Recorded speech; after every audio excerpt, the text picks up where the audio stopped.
Yesu Kristo ashimwe. Uyu ni umunsi wa 20 dusoma Bibiliya. Rero uyu munsi turatangira Abalewi ibice 6. Ibibwiriza abatambyi iby'igitambo cyoswa. Uwiteka abwira Mose ati, tegeka Aroni n'abana be uti, iri ni itegeko ry'igitambo cyoswa. Kijye kiba ku nkwi zacyo zo ku gicaniro kirareho buke, umuriro wo ku gicaniro uhore waka. Umutambyi yambara ikanzu ye y'igitare n'ikabutura y'igitare, ayambare ku mubiri we, ayore ivu ry'igitambo cyoshejwe cyakongorewe n'umuriro ku gicaniro, ariyorere iruhande rw'igicaniro. Yiyambure iyo myambaro, yambare indi, ajye gusesa iryo vu inyuma y'ingando z'amahema, ahantu hadahumanijwe. Umuriro wo ku gicaniro uhore waka ntugasinzire. Umutambyi ajye awushyiramo inkwi uko bukeye, awushyiremo igitambo cyo koswa igice cyose, umwoserezo wacyo awoserezemo urugimbu rw'igitambo cy'uko bari amahoro. Umuriro wake ku gicaniro urudaca ntugasinzire. By'ituro ry'ifu. Iri ni itegeko ry'ituro ry'ifu. Bene Aroni barimurike imbere y'Uwiteka imbere y'igicaniro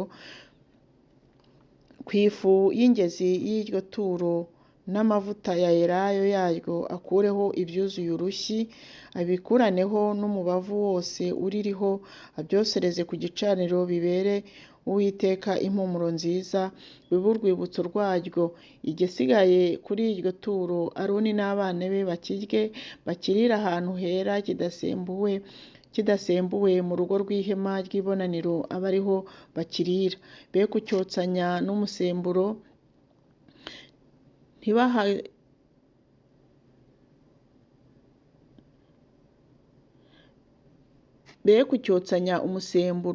ntibahayeho umugabane wabo ku maturo nturwa agakongorwa n'umuriro. Ni icyera cyane nk'uko igitambo gitambirwa ibyaha kimeze, ni igikuraho urubanza. Umugabo wese wo muri bene Aroni yakiryaho.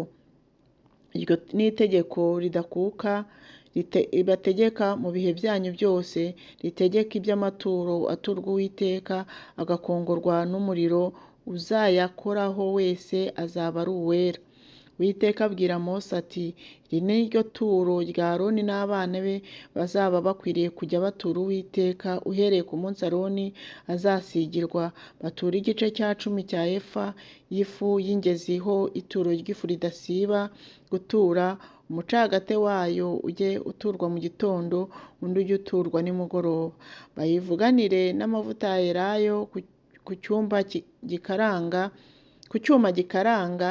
Nimara gutota uyinjirane, uyigabanyemo ibice, uyikarange abe ariko utura iryo turo ry'ifu ribera Uwiteka impumuro nziza. Umutambyi uzasigwa wo mu bana be umuzunguye ajya atura iryo turo. Itegeko ritazakuka ritegetse yuko rizajya ryoserezwa Uwiteka ritagabanije. Ituro ry'ifu riturwa n'umutambyi ryose rijye ryoswa ritagabanije, ntirikaribwe. Iby'igitambo gitambirwa ibyaha. Uwiteka abwira Mose ati, bwira Aroni n'abana be uti, iri ni itegeko ry'igitambo gitambirwa ibyaha. Aho bakererera igitambo cyoswa, abe ariho bakererera igitambo gitambirwa ibyaha imbere y'Uwiteka. Ni icyera cyane.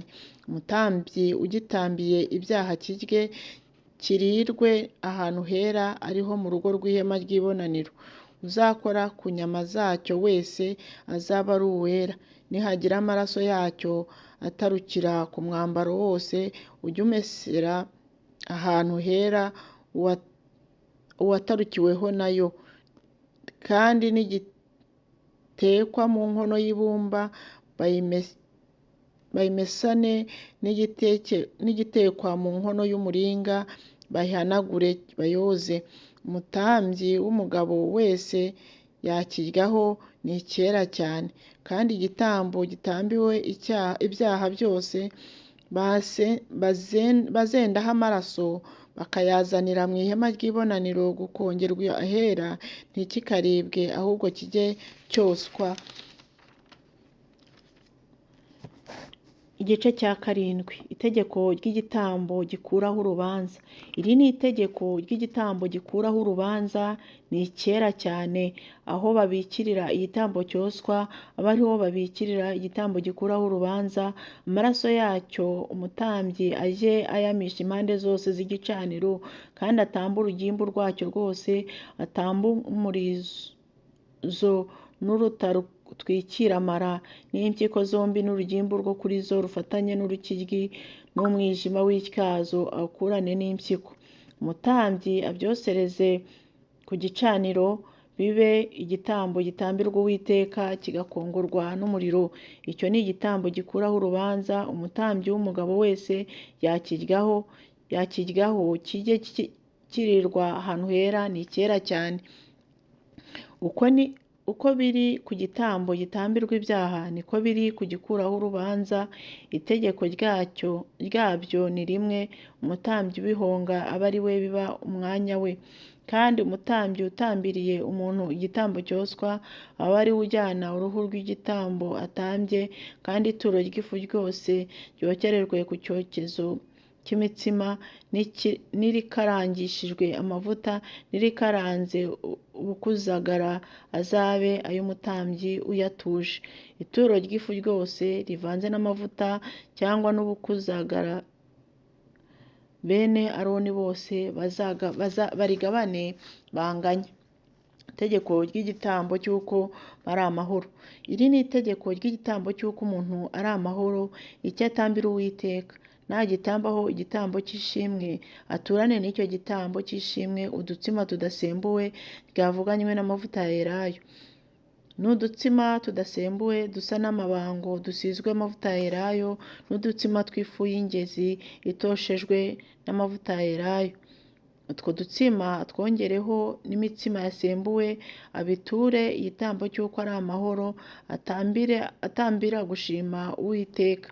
Ku ituro ry'iyo mitsima iciye kwinshi ryose akureho umwe, ibe ituro ryererezwa Uwiteka, ribe iry'umutambyi umisha amaraso y'igitambo, nk'uko uwo muntu ari amahoro.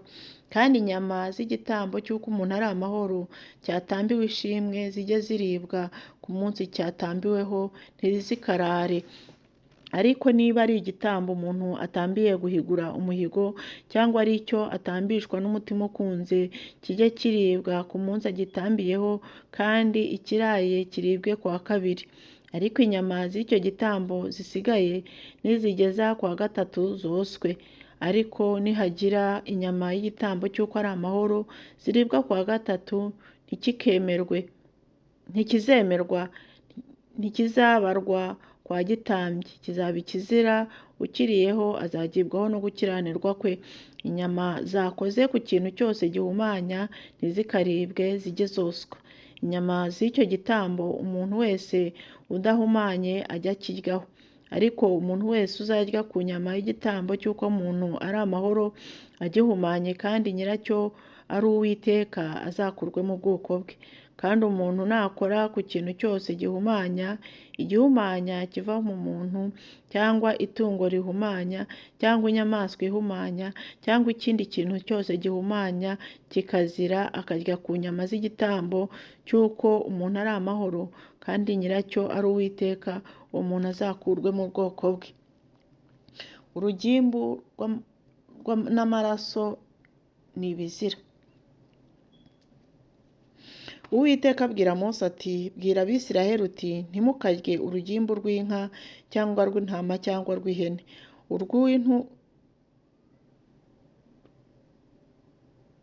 urw'intumbi n'urw'ikirira mwarukoresha ikindi mushaka cyose, ariko kurya ntimukiruryeho.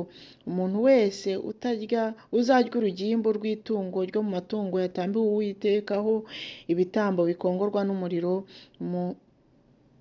umuntu ururiye azakurwe mu bwoko bwe. Kandi ntimukarire amaraso y'uburyo bwose mu buturo bwanyu bwose, naho yaba ay'ibiguruka cyangwa ay'amatungo cyangwa ay'inyamaswa. Umuntu wese uzarya amaraso y'uburyo bwose azakurwe mu bwoko bwe. Andi mategeko y'ibitambo by'uko bari amahoro. Uwiteka abwira Mose ati bwira Abisirayeli uti utambire Uwiteka igitambo cy'uko ari amahoro utambire Uwiteka igitambo cy'uko ari amahoro, azanire Uwiteka igitambo akuye kuri icyo gitambo. Ubwe muze ntoki yizanirire Uwiteka icyo gutambirwa Uwiteka kigakongorwa n'umuriro, azane urugimbu n'inkoro kugira ngo iyo nkoro ibe ituro rijungurijwe imbere y'Uwiteka, kandi umutambyi yosereze rwa rugimbu ku gicaniro, ariko iyo nkoro ibe umwanya wa Aroni n'abana be. Kandi ku bitambo byanyu by'uko muri amahoro mujye muha umutambyi urushyi rw'ukuboko rw'iburyo ho ituro rwerejejwe. Uwo muri bene Aroni utambye amaraso y'urugimbu ry'ibitambo by'uko umuntu ari amahoro aba ari we uhabwa urushyi rw'ukuboko kw'iburyo ho umwanya we, kuko inkoro yo kuzunguzwa n'urushyi rw'ukuboko rwo kwerezwa mbyatse Abisiraheli mbikuye mu bitambo byabo nk'uko bari amahoro, nkabiha Aroni umutambyi n'abana be. Abisiraheli babitegetswe n'itegeko ridakuka iteka ryose. Uwo ni wo mwanya Aroni n'abana be bazaheshwa no gusigwa kwabo, ukurwa mu bitambo bitambirwa Uwiteka bigakongorwa n'umuriro. Bazahabwa ku munsi bazazanirwa gukorera Uwiteka umurimo w'ubutambyi. Uwo mwanya Uwiteka yategetse Abisirayeli kujya bawubaha uhereye ku munsi yabasigiyeho. Iryo ribabereye itegeko ritazakuka mu bihe byabo byose. Iryo ni ryo tegeko ry'igitambo cyoswa n'iry'ituro ry'ifu n'iry'igitambo gitambirwa ibyaha n'iry'igitambo gikuraho urubanza rw'ibyo mwiyezwa n'iry'igitambo ry'uko abantu bari amahoro, ibyo Uwiteka yategekeye Mose ku musozi wa Sinayi ku munsi yategekeyemo Abisirayeli gutura Uwiteka amaturo yabo mu butayu bwa Sinayi. Igice cya 8. Aroni n'abana be berezwa umurimo w'ubutambyi. Uwiteka abwira Mose ati jyana na Aroni n'abana be na ya myambaro na ya mavuta yerayo yo gusiga n'ikimasa cyo gutambirwa ibyaha n'amasekurume y'intama yombi n'ikibo kirimo ya mitsima itasembuwe, uteranirize iteraniro ryose ku muryango w'ihema ry'ibonaniro. Mose agenza uko Uwiteka yamutegetse, iteraniro riteranira ku muryango w'ihema ry'ibonaniro. Mose abwira iteraniro ati ibi ni byo Uwiteka yategetse ko bikorwa. Mose azana Aroni n'abana be arabuhagira, amwambika ya kanzu ibanza ku mubiri, amukenyeza wa mushumi, amwambika ya kanzu yindi na efodi, amukenyeza wa mushumi waboshywe n'abahanga uri kuri efode, arawihwamishikisha, amwambika wa mwambaro wo ku gituza, imbere muri wo ashyiramo Urimu na Tumimu, amwambika mu mutwe cya gitambaro kizinze, imbere kuri cyo ashyiraho cya gisate cy'izahabu ari cyo gisingo cyera uko Uwiteka yategetse Mose.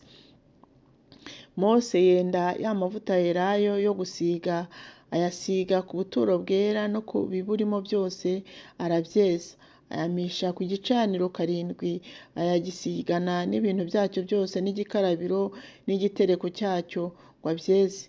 Asuka ku mutwe wa Aroni ayo mavuta yo gusiga, amusigira ku mwezi. Mose azana bene Aroni abambika amakanzu, abakenyeza imishumi, abambika ingofero uko Uwiteka yategetse Mose. Azana cya kimasa cyo gutambirwa ibyaha, Aroni n'abana be bakirambika ibiganza mu ruhanga. Mose arakibikira, yenda amaraso yacyo ayashyirisha urutoki ku mahembe y'igicaniro impande zose, aboneza icyo gicaniro akibyariraho amaraso hasi, akereza ku gihongerero. Yenda uruta n'urugimbu rundi rwo kumara rwose n'umwijima w'ityazo n'impyiko zombi n'urugimbu rwo kuri zo, abyosereza ku gicaniro. Ariko icyo kimasa n'uruhu rwacyo n'inyama zacyo n'amayezi yacyo abyosereza inyuma y'ingando z'amahema uko Uwiteka yategetse Mose. Amurika ya sekurume y'intama yo koswa, Aroni n'abana be bayirambika ibiganza mu ruhanga. Mose arayibikira, amesha amaraso yayo impande zose z'igicaniro, arayicoca, yosa igihanga cyayo n'ibindi bice byayo n'urugimbu rwayo, yoza amara n'ibinyita, yosereza iyo sekurume itagabanije ku gicaniro, ibi igitambo cyosherejwe kuba umubabwe uhumura neza, ibi igitambo gitambiwe Uwiteka kigakongorwa n'umuriro uko Uwiteka yategetse Mose. Amurika ya sekurume y'intama yindi yo kwereza abatambyi umurimo, Aroni n'abana be bayirambika ibiganza mu ruhanga. Mose arayibikira, yenda ku maraso yayo, ayakoza hejuru ku gutwi kw'iburyo kwa Aroni no ku gikumwe cye cy'iburyo no ku ino rye ry'iburyo rinini. Azana bene Aroni, akoza amaraso hejuru ku matwi yabo y'iburyo no ku bikumwe byabo by'iburyo no ku mano yabo y'iburyo manini, ayandi maraso ayamisha impande zose z'igicaniro. Yenda ibinure byayo, umurizo wayo, yenda n'uruta n'urugimbu rwo kumara no ku mwijima w'ityazo n'impyiko zombi n'urugimbu rwo kuri zo n'urushyi rw'ukuboko kw'iburyo. Kandi mu cyibo cy'imitsima idasembuwe cyari imbere y'Uwiteka akuramo agatsima kadasembuwe kamwe n'akandi gasizwe amavuta yerayo n'akandi gasa n'ibango, adushyira kuri urwo rugimbu no kuri urwo rushyi rw'ukuboko kw'iburyo. Abishyira byose ku mashyi ya Aroni no ku y'abana be, arabizunguza biba ituro rijungurijwe imbere y'Uwiteka.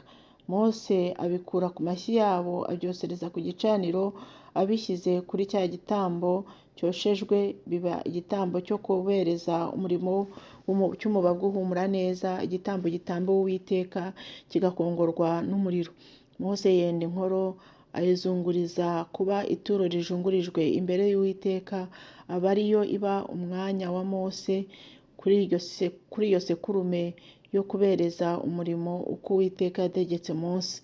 Mose yenda kuri ya mavuta yo gusiga no ku maraso yo ku gicaniro, abimisha kuri Aroni no ku myambaro ye no ku bana be nabo n'imyambaro yabo. Yezanya Aroni n'imyambaro ye n'abana be nabo n'imyambaro yabo. Mose abwira Aroni n'abana bati, muteke izi nyama ku muryango w'ihema ry'ibonaniro, abe ariho muzirishiriza imitsima ibereza umurimo iri mu cyibo uko nategetse nti Aroni n'abana be babirye. Ibisigara by'izo nyama n'iyo mitsima mu byose. Mumare iminsi 7 mutava ku muryango w'ihema ry'ibonaniro, mugeze aho iminsi yo kwezwa kwanyu izashirira, kuko muzezwa iminsi 7. Uko bikozwe uyu munsi niko Uwiteka yategetse ko bijya bikorerwa kubahongerera. Ku muryango w'ihema ry'ibonaniro aba ariho mumara iminsi 7 ku manywa na nijoro. Mwitondere umurimo w'Uwiteka yabarindishije mudapfa, kuko ariko nategetswe. Aroni n'abana be bakora ibyo Uwiteka yategekeye mu kanwa ka Mose byose. Igice cya 8. Ibyo kweza abatambyi birarangizwa. Ku munsi wa 8 Mose ahamagara Aroni n'abana be n'abakuru b'Abisiraheli, abwira Aroni ati, enda ikimasa cyo kwitambirira ibyaha n'isekurume y'intama yo koswa bidafite inenge, ubitambire imbere y'Uwiteka. Kandi bwira Abisiraheli uti, mwende isekurume y'ihene yo gutambirwa ibyaha n'ikimasa n'umwana w'intama byose bitaramara umwaka bidafite inenge byo koswa, n'imfizi n'isekurume y'intama n'ibitambo by'uko muri amahoro bitambirwa imbere y'Uwiteka. Mwende n'ituro ry'ifu ivanze n'amavuta yerayo, kuko uyu munsi Uwiteka ari bubabonekere. Bazana ibyo Mose yategetse imbere y'ihema ry'ibonaniro, iteraniro ryose ryigira hafi rihagarara imbere y'Uwiteka. Mose arababwira ati, ibi ni byo Uwiteka yategetse ko mukora, maze ubwiza bw'Uwiteka burababonekera. Mose abwira Aroni ati, egera igicaniro witambirire igitambo cyo gutambirwa ibyaha n'icyo koswa, wihongerere uhongerere n'abantu, maze utambirire n'abantu ibitambo byabo, ubahongerere uko Uwiteka yategetse. Nuko Aroni yegera igicaniro, abikira ikimasa cyo kwitambirira ibyaha. Bene Aroni bamushyira amaraso yacyo, ayakozamo urutoki, ayashyira ku mahembe y'igicaniro, ayandi ayabyarira ku gicaniro hasi. maze urugimbu n'impyiko n'umwijima w'ityazo byo kuri icyo gitambo bitambiwe ibyaha abyosereza ku gicaniro uko Uwiteka yategetse Mose. Inyama n'uruhu abyosereza inyuma y'ingando z'amahema. Abikira igitambo cyo koswa abana be, bamuhereza amaraso yacyo ayamisha impande zose z'igicaniro, maze bamuhereza ibice byacyo kimwe kimwe n'igihanga cyacyo abyosereza ku gicaniro. Yoza amara n'ibinyita abyosereza ku gitambo cyoshejwe cyo ku gicaniro, maze amurika ibitambo byo gutambirwa abantu. Yenda na ya hene yo gutambirwa ibyaha by'abantu arayibikira, ayitambira ibyaha by'uko yatambye cya gitambo cya mbere, nk'uko yatambye cya gitambo cya mbere cyatambiwe ibyaha. Amurika n'igitambo cyo koswa agitamba nk'uko byabwirijwe. Amurika n'ituro ry'ifu yendaho ibyuzuye urushyi abyosereza ku gicaniro, abyongera ku gitambo cyoshejwe cya mu gitondo. Kandi abikira na ya mfizi na ya sekurume y'intama by'ibitambo by'uko bari amahoro byo gutambirirwa abantu. Abana be bamuhereza amaraso yabyo ayamisha impande zose z'igicaniro. Bamuhereza n'urugimbu rw'iyo mfizi n'umurizo w'iyo sekurume y'intama n'uruta n'urugimbu rundi rwo ku mara yayo n'impyiko zayo n'umwijima w'ityazo wayo, kandi bashyira urwo rugimbu ku nkoro zabyo arwosereza ku gicaniro. Inkoro zabyo n'inshyi z'amaboko y'iburyo Aroni abizunguriza kuba ituro rijungurijwe imbere y'Uwiteka uko Mose yategetse. Aroni amanika amaboko yerekeje ku bantu abahesha umugisha. Aruruka ava aho atambiye cya gitambo cyatambiwe ibyaha na cya gitambo cyoshejwe n'ibyo bitambo by'uko bari amahoro. Mose na Aroni binjira mu ihema ry'ibonaniro, barisohokamo bahesha abantu umugisha, maze ubwiza bw'Uwiteka bubonekera ubwo buturo bwose. Umuriro uva imbere y'Uwiteka ukongorera ku gicaniro cya gitambo cyoshejwe kitagabanije na rwa rugimbu. Ubwo bwoko bwose bubibonye burayogora, bwikubita hasi bwubamye. Igice cya 10 titire yaho iravuga ngo Uwiteka yica Nadabu na Abihu abahoye icyaha gikomeye. Nadabu na Abihu bene Aroni benda icyotero cyabo bagishyiramo umuriro, bashyiraho imibavu bayosheshereza imbere y'Uwiteka umuriro udakwiriye uko uwo atabategetse. Imbere y'Uwiteka hava umuriro urabatwika, bapfira imbere y'Uwiteka. Mose abwira Aroni ati, ibyo ni byo Uwiteka yavuze ati, kwera kwanjye kuzerekanirwa mu banyegera, kandi nzaherwa icyubahiro imbere y'ubu bwoko bwose. Aroni aricecekera. Mose ahamagara Mishayeli na Eliyazafani bene Uziyeli se wabo wa Aroni, arababwira ati, nimwigire hafi muterure bene wanyu mubakure imbere y'ahera, mubajyane inyuma y'ingando z'amahema. Bigira hafi babaterurira mu makanzu yabo, babakura mu ngando nk'uko Mose yategetse. Mose abwira Aroni na Eleyazari na Itamari bene Aroni ati, ntimutendeze imisatsi, ntimushishimure imyenda mudapfa, Uwiteka akarakarira iteraniro ryose. Ahubwo bene wanyu inzu ya Isiraheli yose baborogeshwe no gutwika Uwiteka yatwitse, kandi ntimuve ku muryango w'ihema ry'ibonaniro mudapfa, kuko muriho amavuta y'Uwiteka yabasize. Bagenza uko Mose yategetse. Abatambyi babuzwa kunywa ibisindisha bagikora umurimo. Uwiteka abwira Aroni ati, ntukanywe vino cyangwa igisindisha kindi wowe n'abana bawe muri kumwe, kuko muzajya kwinjira mu ihema ry'ibonaniro mudapfa.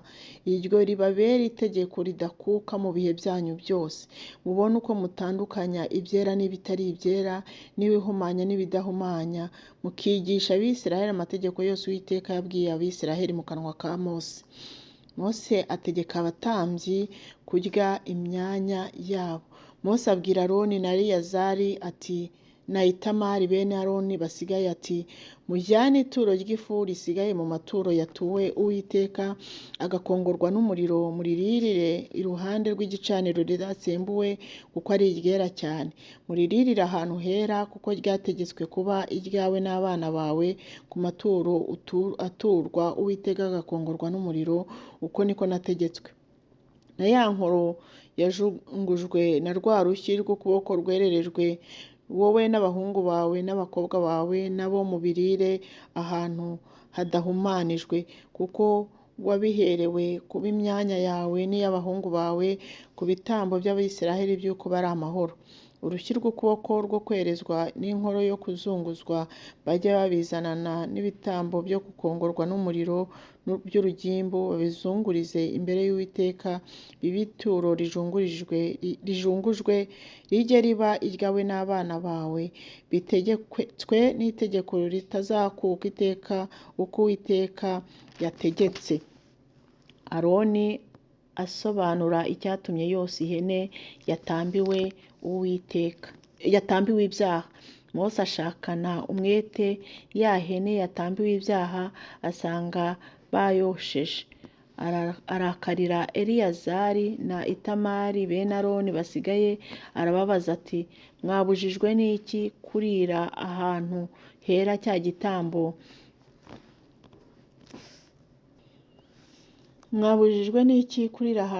cya gitambo cyatambiwe ibyaha, ko ari icyera cyane, mukagiherwa kwishyiraho gukiranirwa ku iteraniro, mukabahongerera imbere y'Uwiteka. Dore amaraso yacyo ntarakazanwa imbere y'umuhera, ntacyo kubabuza kuba mwakiririye mu buturo bwera uko nategetse. Aroni asubiza Mose ati dore uyu munsi batambiye imbere y'Uwiteka igitambo cyabo cyatambiwe ibyaha n'igitambo cyabo cyoshejwe, none ibyambayeho ngibyo. Mbese iyo uyu munsi ndya igitambo cyatambiwe ibyaha, ibihe biba byabaye byiza mu maso y'Uwiteka? Mose abyumvise biba byiza mu maso ye. Imana yo mu ijuru ishimwe. Turangije igice cya 10 cy'Abalewi, tuzakomeza ejo n'igice cya 11. Imana yo mu ijuru ibagirire neza.